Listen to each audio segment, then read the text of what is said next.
Waar kwam je toen in terecht? Oh, dat is heel boeiend.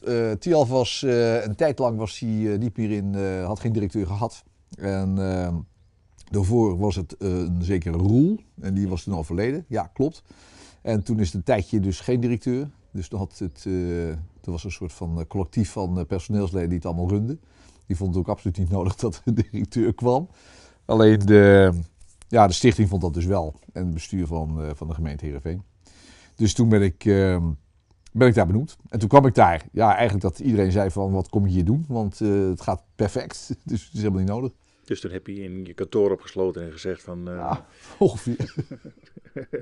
Nee, want je hebt bedacht dat het allemaal anders kan, hè?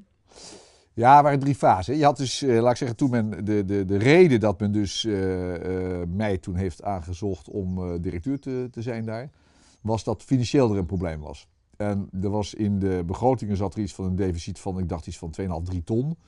En dan ging ik rekenen, toen was het dus 8 ton. Kijk, je kan natuurlijk altijd heel boekhoudkundig kan je cijfertjes rammelen.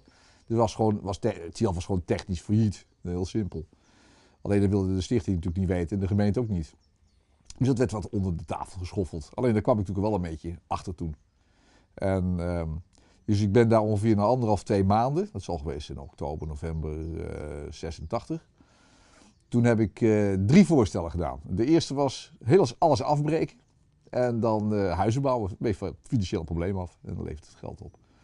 Het tweede plan was alle opstallen eraf, tribunes eraf, de ijshockeyhut eraf, alles eraf. En een betonbaantje, à la Haarlem. Nou, dat kost dan 2 ton per jaar, guldens praten we nog over. En optie 3 was het beste centrum van de wereld bouwen.